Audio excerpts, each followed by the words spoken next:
sur le web journal de la chaîne Citoyen Lucide. Nous sommes aujourd'hui jeudi le 28 avril 2022.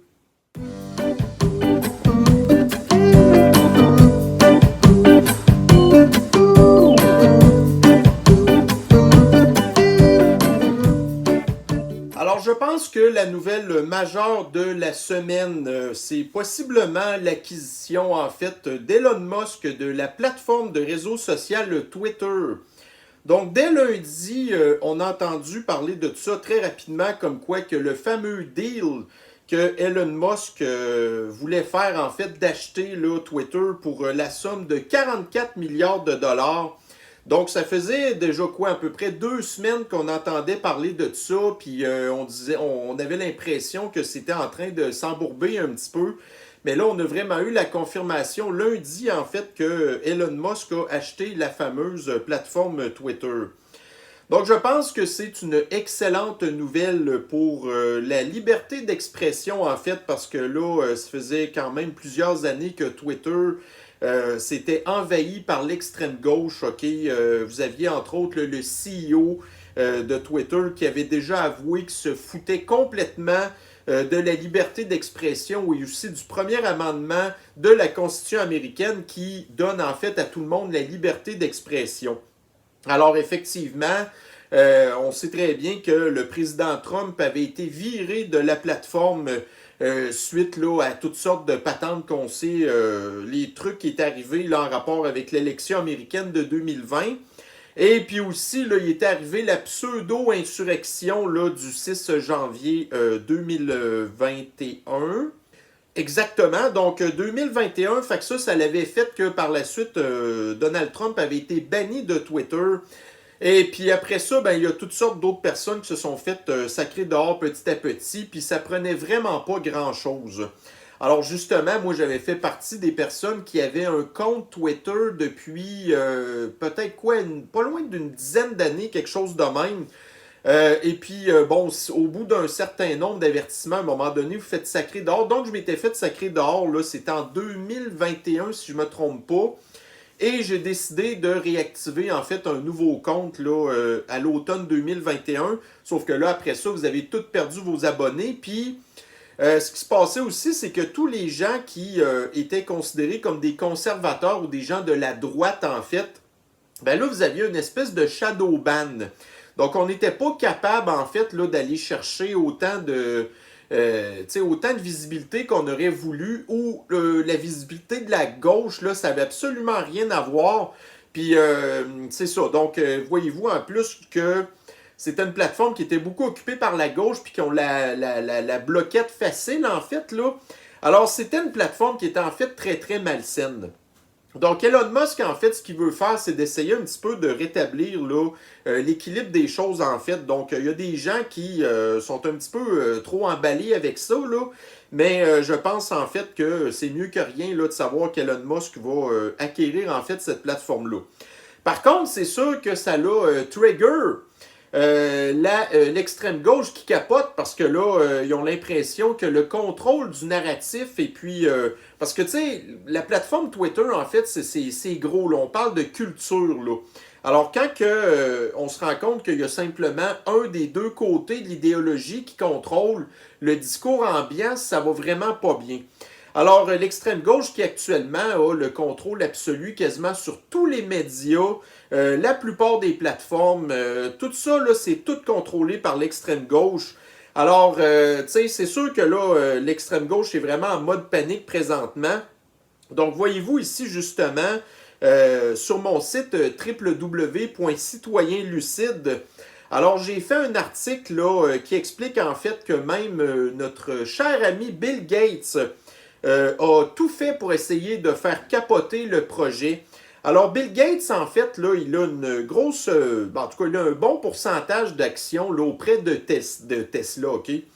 Alors, on sait qu'on dit que Elon Musk, c'est l'homme le plus riche de la planète, en fait, mais lui, il est riche tout simplement à cause de la valeur de ses actions, là.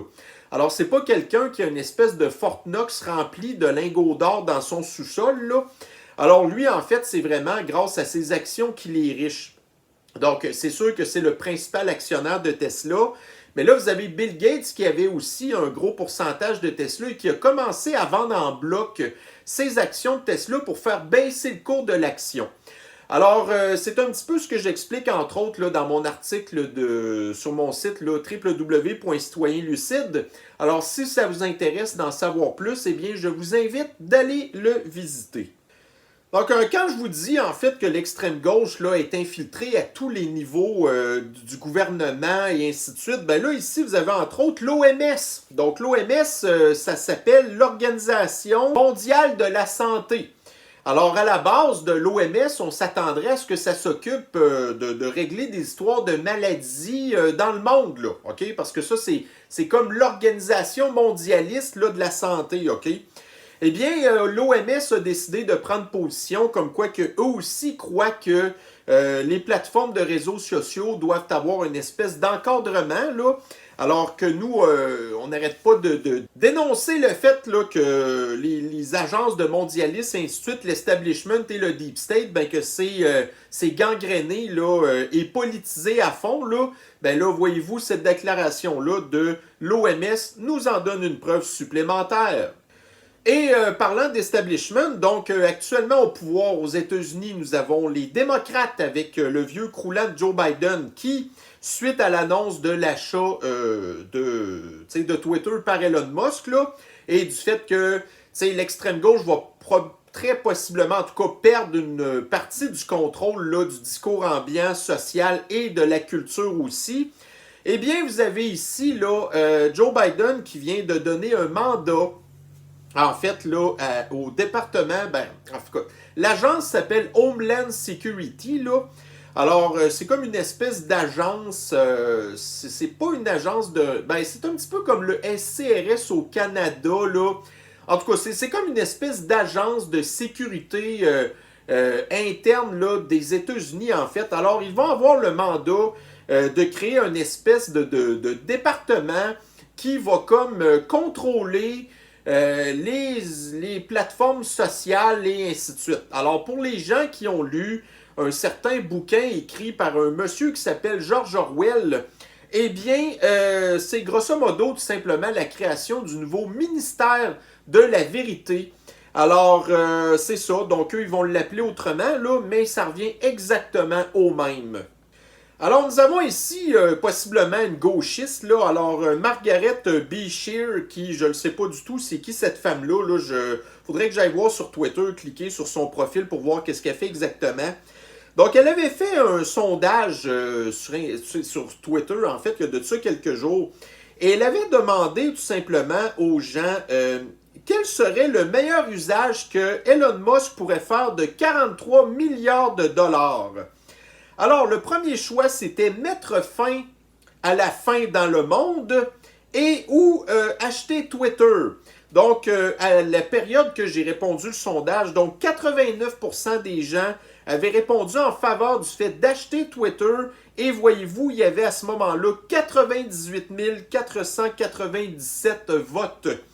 Donc, autant d'un certain côté que l'extrême gauche est très présente sur la plateforme Twitter, que, voyez-vous, tout ce qui est conservateur puis de la droite, c'est des gens qui sont beaucoup connectés sur les plateformes sociales, dont entre autres Twitter, OK? Alors, c'est la raison pour laquelle, entre autres, que les conservateurs et les gens de la droite sont mieux informés que les gens de la gauche, en fait. C'est parce qu'ils sont beaucoup connectés. Alors, c'est un petit peu ça qui se passe, c'est qu'étant donné que les gens de la droite sont beaucoup plus actifs sur les plateformes comme par exemple Twitter, même si c'est contrôlé par la gauche, ben voyez-vous, les gens de la droite ont eu vent de ce sondage-là. Ils ont répondu en masse, en fait, et ils ont simplement flodé et fourré le fameux sondage de cette personne-là qui pensait pas du tout avoir les résultats qu'elle a eus, pour ainsi dire. Alors pendant que, puis là on va comme changer un petit peu de sujet en fait, pendant que vous avez l'extrême gauche qui s'interroge du fait que Elon Musk aurait dû normalement dépenser ou investir son 44 milliards pour essayer d'endiguer la famine dans le monde, alors que pourtant en 2021 il a payé 11 milliards de dollars en impôts au fisc américain et qu'il y avait déjà eu une espèce là, d'étude qui avait été faite par l'ONU pour dire qu'une somme de 6 milliards de dollars serait suffisante pour enrayer la faim dans le monde, là, la pénurie, en tout cas, bref. La famine dans le monde. Fait que là, vous avez d'un côté Elon Musk qui paye 11 milliards en impôts en 2021. Puis là, ben voyez-vous, ça l'a au contraire, à cause de la pandémie et aussi là, toutes les espèces de mesures de contrôle social, les lockdowns, toutes ces affaires-là, ça l'a complètement fait capoter la chaîne d'approvisionnement. Donc, ça l'a tout simplement empiré les problèmes de pénurie alimentaire, l'inflation, ces affaires-là. Les gens pauvres ont de la misère à se nourrir, ainsi de suite. Alors là, vous avez d'un côté Elon Musk qui veut sauver justement là, la liberté d'expression pour d'excellentes raisons. Ben là, on apprenait encore aujourd'hui. Donc, voyez-vous, le vieux croulant de Biden, il va investir, ben, en tout cas, là actuellement, il demande au Congrès américain, qui se trouve être, voyez-vous, là, vous avez la Chambre des représentants qui est contrôlée pour le moment par les démocrates. Donc, c'est eux qui ont vraiment le dernier mot sur les questions de budget. Alors, il va demander encore là au Congrès américain une nouvelle enveloppe de 33 milliards de dollars pour continuer le conflit dans le pays du poudré. Alors, quand que je parle du poudré, je pense que vous savez exactement de qui je parle. Vous savez de toute façon qu'est-ce qui se passe en Europe de l'Est. Et on sait pertinemment que le président du pays en question, c'est un méchant poudré en plus d'être tout à fait disjoncté. Alors, voyez-vous, c'est pas du tout la priorité des démocrates et de l'extrême gauche d'enrayer la faim dans le monde. Alors, on voit plutôt que pour eux, c'est plus important de poursuivre une guerre qu'ils ont pas mal commencé, OK? Et qu'ils ne veulent pas du tout terminer. Alors, encore là, ça fait partie des contradictions de l'extrême gauche. Donc, justement, ici, dans les choses que l'extrême gauche a faites, entre autres, c'est de censurer les affaires qu'ils ne veulent pas entendre, dont, entre autres, le fameux site web, là, RT. OK? Je ne dirai pas le nom parce que, je vous le dis, il y a vraiment certains mots là, qui sont extrêmement censurés sur les plateformes des réseaux sociaux. Mais RT, vous savez tout à fait qu'est-ce que c'est. Alors, RT, nous avons ici un article là, qui nous informe que le Pentagone a émis certaines inquiétudes du fait que, voyez-vous, pour l'instant, les États-Unis envoient pocheter des missiles puis tout plein d'armements, en fait, là, au pays du poudré, OK? Alors là, ils sont en train au même titre que la France, le Canada, sont en train d'épuiser leur stock d'armement militaire. Puis là, ils envoient ça au pays du poudré. Puis en plus, là, le pire, c'est qu'il n'y a aucun contrôle là, sur l'utilisation de ces armements-là. Alors, le Pentagone dit en fait là, que, voyez-vous, là, ils envoient des missiles Stinger, là, et puis que ça va probablement prendre plusieurs années pour refaire le stock de missiles en question. Alors, une des patentes, entre autres, qui a pété là, avec la chaîne d'approvisionnement, vous savez, c'est l'histoire là, des puces électroniques. Alors, des missiles comme le Stinger, là, ça l'utilise, là, des puces, entre autres, et justement, à cause de la pénurie des microprocesseurs, ben là, ça vient de complexifier davantage là, la production, le renouvellement de ce genre d'armement-là. Et aussi, avec une pénurie, ça coûte plus cher.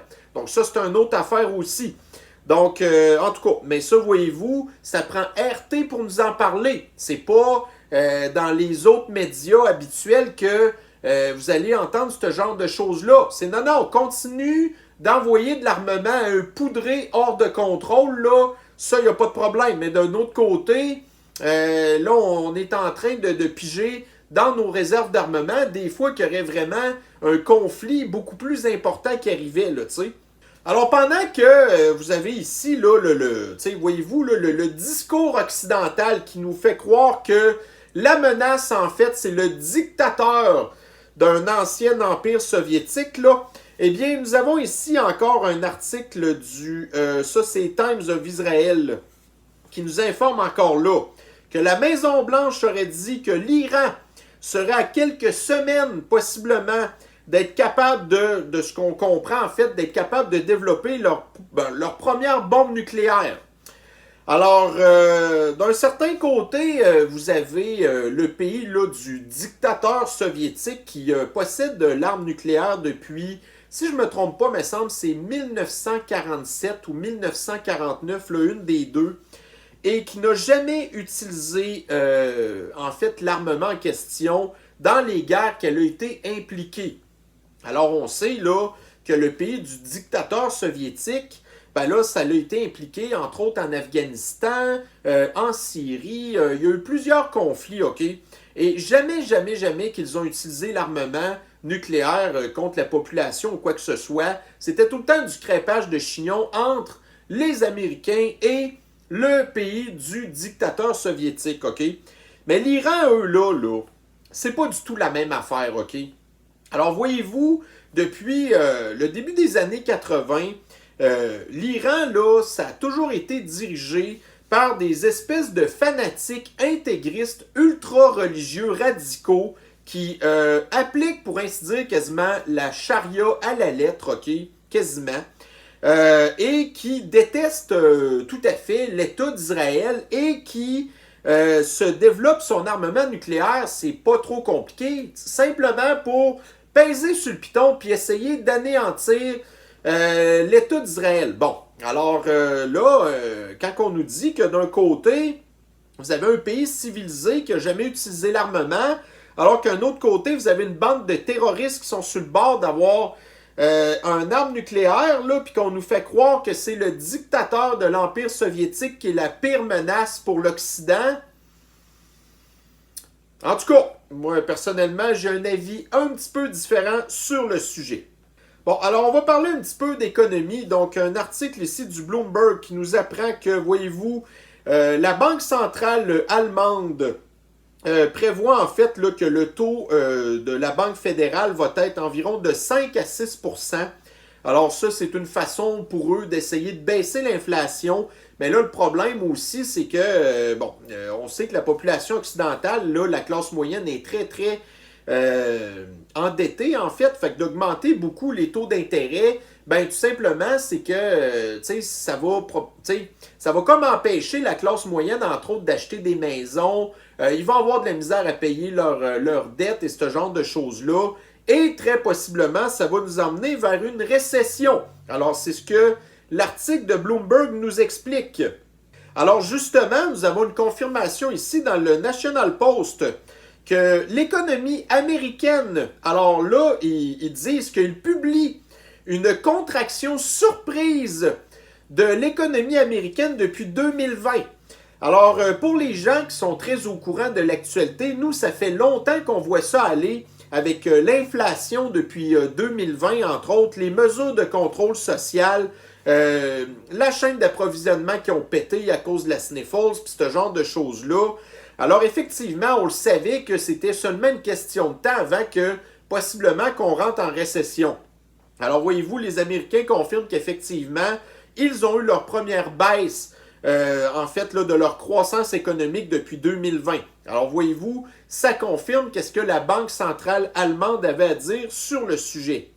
Et puis, d'un autre côté, alors là, ça va comme mêler un petit peu des affaires. Donc, vous savez qu'est-ce qui se passe présentement en Chine avec Shanghai et que ça fait un mois que les Shanghaïais, là, en tout cas, bref, les Chinois qui vivent à Shanghai sont confinés, sont affamés, qui n'ont pas le droit de sortir de chez eux, qui se font enlever leurs animaux de compagnie, et après ça, on ne sait pas trop qu'est-ce qu'ils font avec ça, mais on le sait. Alors, bon, la Chine, ça fait plusieurs années quand même que, on sait là, qu'ils ont une croissance économique là, toujours dans le positif, quoique elle a été moins forte là, dans les dernières années à cause là, de toutes sortes de raisons, dont entre autres la pandémie. Là.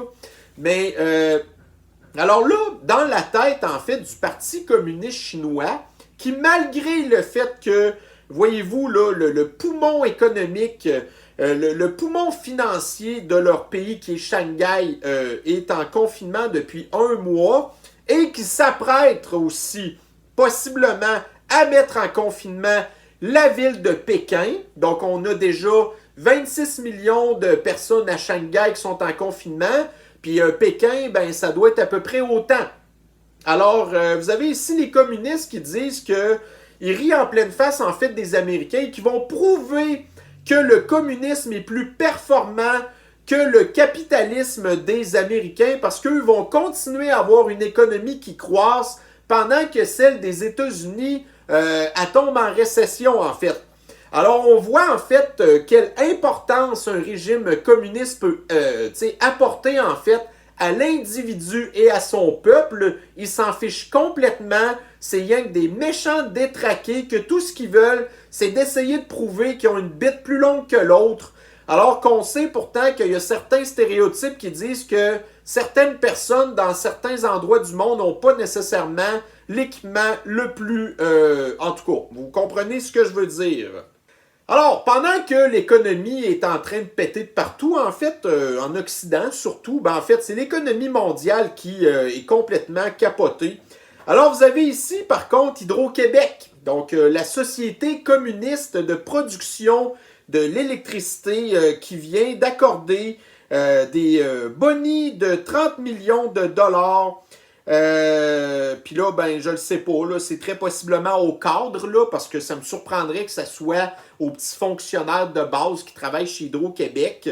Alors, c'est ça. Donc, on nous demande à nous, la population normale, de nous serrer la ceinture pendant que vous avez encore là l'élite, le 1% de riches québécois qui continuent à voler l'argent du payeur de taxes.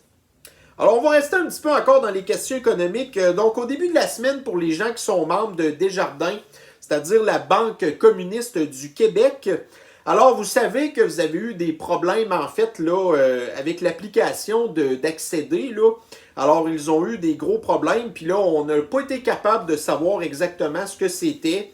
Alors, il y a du monde, évidemment, qui parle de cyberattaque russe, là, ça n'a absolument rien à voir, là.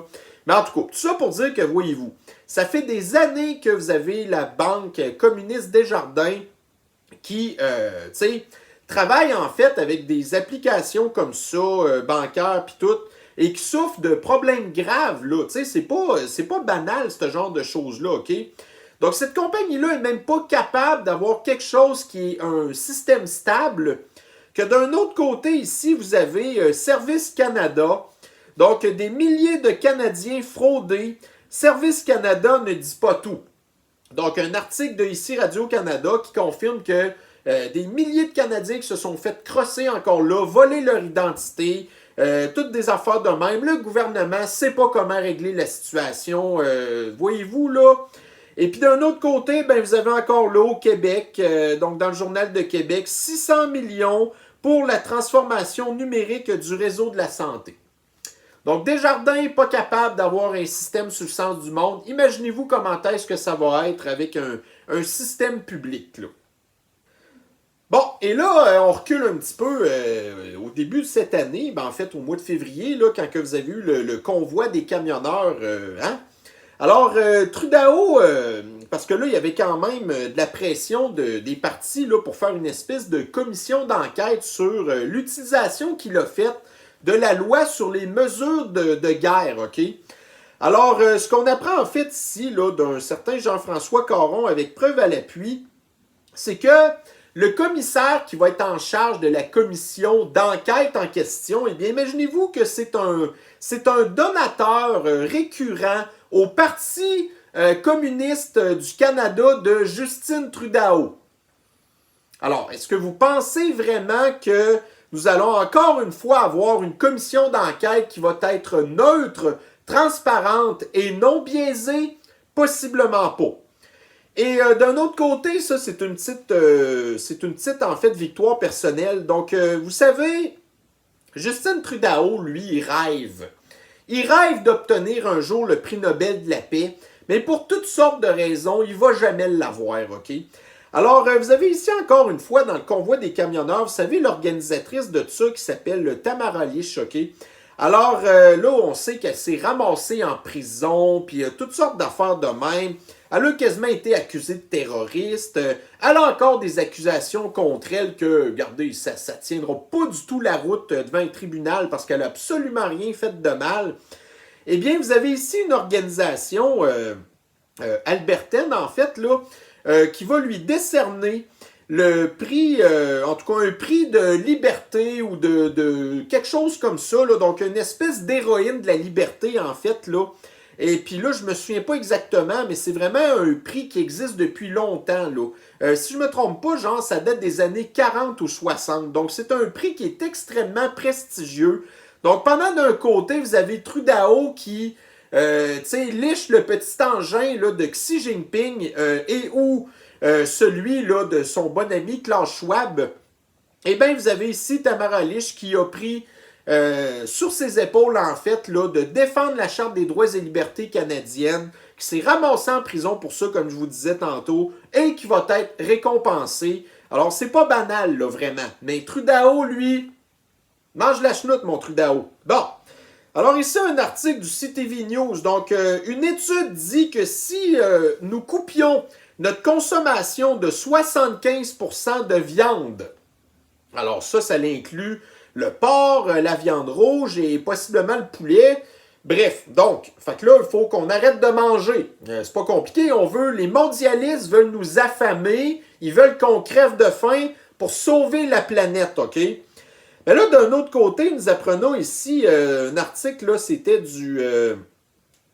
bon, en fait, c'est un mélange d'articles que j'ai fait. Donc, vous allez pouvoir le trouver sur www.citoyenlucide.com. Donc, en fait, ce que j'explique, c'est que nous avons ici, pendant le dernier sommet sur les changements climatiques, OK, Chrystia Freeland, OK, qui était à, voyons comment ça s'appelait, donc c'est en Angleterre, le Glasgow. Ouais, c'est ça, exactement, le sommet de Glasgow. Alors, Madame Freeland s'est payé un chauffeur privé pendant tout le long du sommet en question, alors qu'elle aurait très bien pu prendre le train ou autre moyen de transport.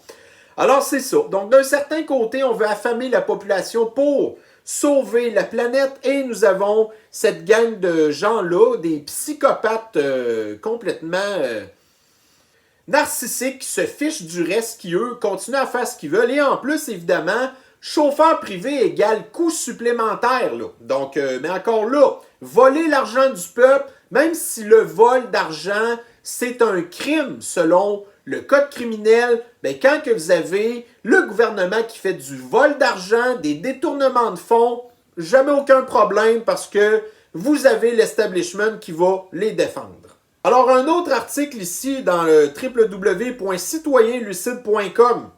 Donc, l'année passée, nous avions entendu que la compagnie Moderna, qui est beaucoup financée par notre cher ami Bill Gates, va finalement construire une usine de modernisation à Montréal.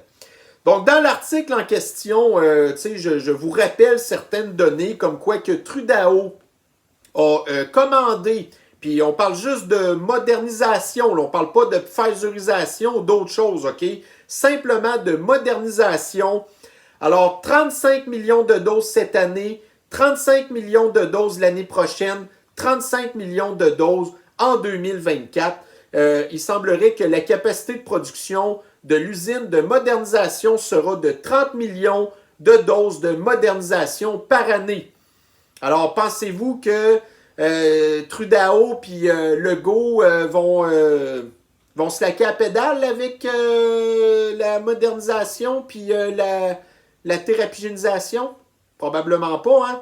Puis c'est malheureux, mais voyez-vous, on ne sait pas non plus combien de milliards de dollars que le gouvernement va investir dans ce projet-là qui, on l'a vu présentement, les hôpitaux sont remplis de triplement dosés parce qu'ils n'ont plus de système immunitaire. Donc là, vous avez des quadruplements dosés encore là, qui se ramassent encore à l'hôpital parce que la modernisation, la pfizerisation, la thérapigénisation a complètement détruit leur système immunitaire.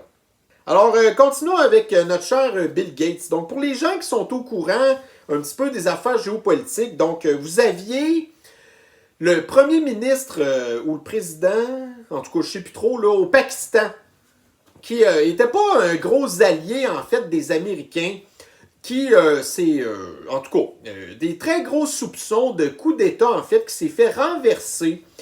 Et voyez-vous, là, maintenant, ils ont un nouveau premier ministre, là. Ouais, c'est un premier ministre. Alors, bon, ça fait quoi, 2 semaines qu'il est au pouvoir, quelque chose de même. Et là, tout d'un coup, il vient de rappeler Bill Gates parce qu'il semblerait qu'ils aient trouvé, au Pakistan, un cas de polio, OK, au niveau des enfants.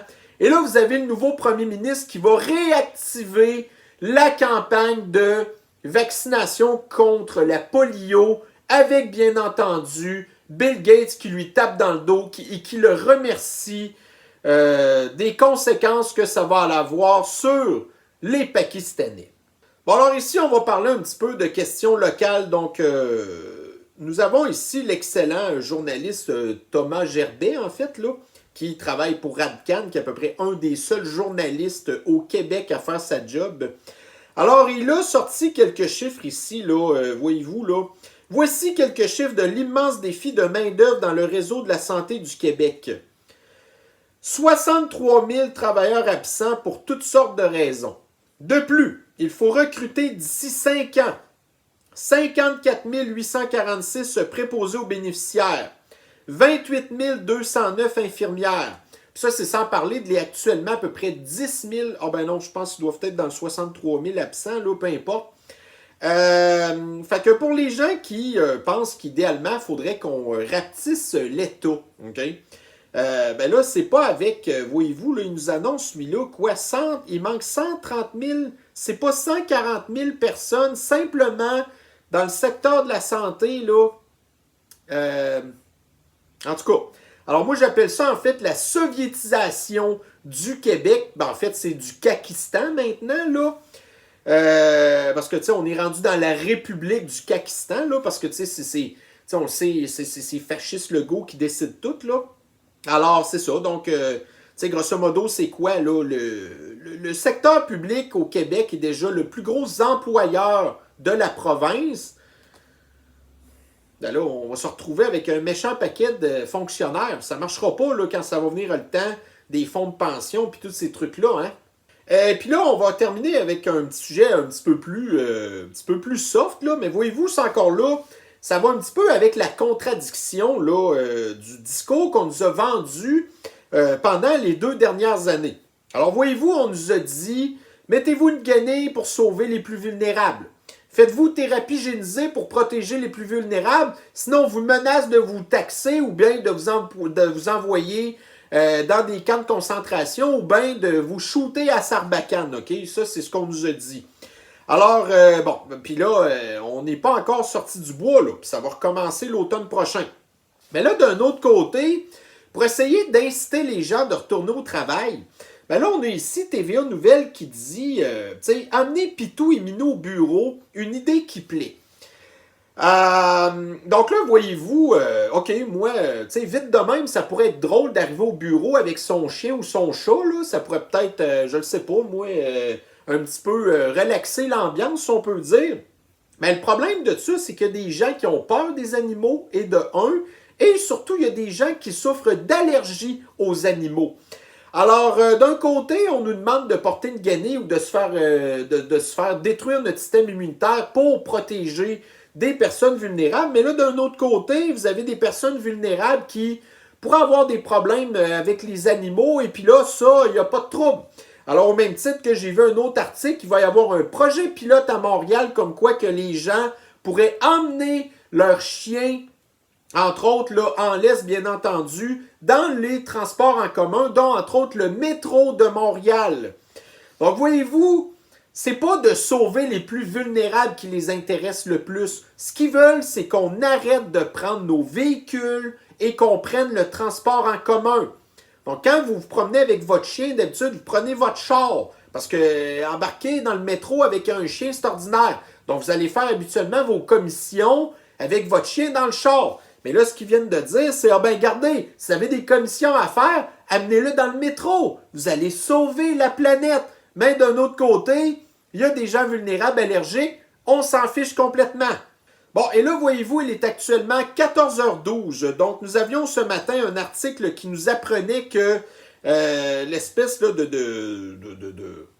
d'attardé là, qui sert de directeur de la santé publique, Boileau, qui est supposé annoncer en fait la levée de la guenille à compter du 14 ou du 15 mai, OK? Donc là, ce que je vais faire, c'est qu'en direct, je vais aller voir exactement la manchette là-dessus, là, parce que vite comme ça, là, je suis pas certain parce que j'ai écouté Choix Radio X avant de faire ma vidéo, puis là, apparemment, ça a l'air qu'il va y avoir plein de si et de mais. Alors, étant donné qu'on sait qu'il y a des si puis des mais depuis 2 ans, là, puis qui veulent pas l'enlever, la Christie de Guenille, ben encore là, voyez-vous, on nous fait miroiter de l'enlever, puis là, rendu au 14-15 mai, très possiblement qu'il va y avoir encore une défaite. Alors, on va voir qu'est-ce que nos médias ont à dire sur le sujet.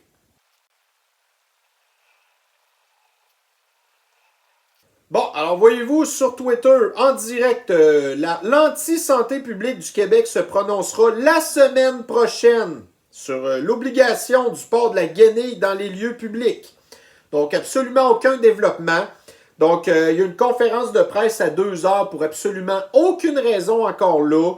Alors, c'est de la monopolisation, en fait, là, du temps d'antenne au profit là, du régime du Kakistan, en fait. Alors, je suis désolé de vous apprendre que nous n'avons aucun développement sur le sujet. Donc, mes chers soins lucides, j'espère que la capsule là, de ce petit web journal d'aujourd'hui vous a plu. Alors, on se reprend très bientôt sur une prochaine capsule. Sur ce, je vous souhaite une excellente journée et une bonne fin de semaine. Bye bye.